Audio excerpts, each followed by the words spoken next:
رضا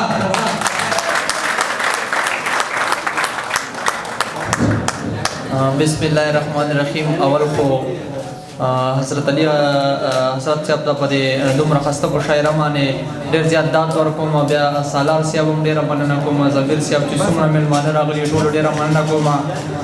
صالح نادان نور خبرې وکړي چې یو غزل به وایي، خو زه به دې دوه درې شعرونه مخکې وایم چې سبا له بېزا ټایم دی، ځکه چې پلار مې نه راپرېښود.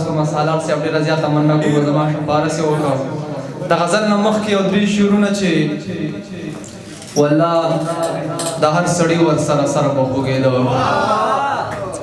والله د هر سړي ور سره سر به خوږېده، ما داسې چغې والې چې پر هر به خوږېده، والله د هر سړي ور سره سر به خوږېده، ما داسې چغې والې چې پر هر به خوږېده، هغه که راوتنه دومره ولې دی هغه بیا وروستو به مې زړه ورته په ور به خوږېده. مننه مننه. هغه که راوتنه دومره ولې دی هغه بیا وروستو به مې زړه ورله په ور به خوږېده.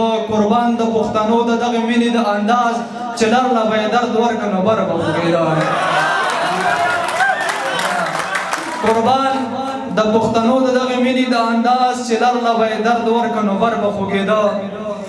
د تاج صاحب ډېره مننه کوم. د غزل فرمایش یې وکړه چې د سترګو نه چې اوښکې مې ګریوان ته ورسېږي، د سترګو نه چې اوښکې مې ګریوان ته ورسېږي، د راز خبره لاړه چې جهان ته ورسېږي. او ظالم جانان ویل راته چې هله به یې معاف کړم. سالار صاحب ظالم جانان ویل راته چې هله به یې معاف کړم، که دومره اوښکې توی کړي چې باران ته ورسېږي. مننه. ظالم جانان ویل راته چې هله به یې معاف کړم، که دومره اوښکې توی کړي چې باران ته ورسېږي، چې غږ ورته ور وکړم او غوږ ور باندې ګوڼ کړي، وایم دومره چغې ووه چې اسمان ته ورسېږي.